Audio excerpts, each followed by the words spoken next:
आइए जानते हैं इम्प्लांटेशन के बारे में। तो देखिए क्या होता है, जब फ्यूजन प्रोसेस से जाइगोट बनता है जो कि डिप्लॉयड कंडीशन में, इसमें माइटोटिक डिवीजन होती है और डॉटर सेल्स बनने स्टार्ट हो जाते हैं। तो जाइगोट के डिवीजन से जो डॉटर सेल्स बनते हैं इन्हीं को ब्लास्टोमेयर्स कहा जाता है। और ये 2 सेल, 3 सेल, फिर 3 से 4 सेल, फिर 8 सेल, इस तरह से डिवाइड होना शुरू करते हैं।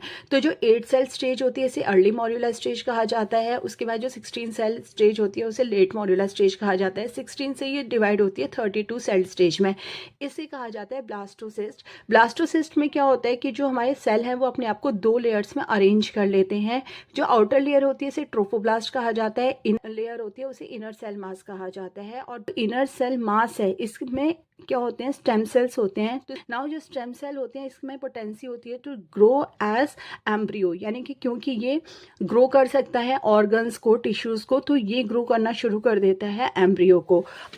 नाउ क्या होगा, ये जो ब्लास्टोसिस्ट यहाँ पे फॉर्म हुआ है जब ये यूट्रस में आता है तो जो आउटर मोस्ट लेयर यानी कि जो ट्रोफोब्लास्ट है वो एंडोमेट्रियम के साथ अटैच हो जाती है और जो हमारा इनर सेल मास है ये डिफ्रेंशिएट होके एम्ब्रियो में ग्रो करना शुरू कर जाती है। जो यूट्राइन सेल है वो भी रैपिडली डिवाइड करना शुरू कर देते हैं और इतने ज्यादा डिवाइड होके इतने ज्यादा बन जाते हैं कि पूरे ब्लास्टोसिस्ट को वो कवर कर लेते हैं। अब ये जो ब्लास्टोसिस्ट है ये भी एंडोमेट्रियम में इम्बीड हो जाता है और इसकी वजह से क्या होता है, वहाँ पे एम्ब्रियो ग्रो करने लगता है क्योंकि endometrium is the source of nutrition.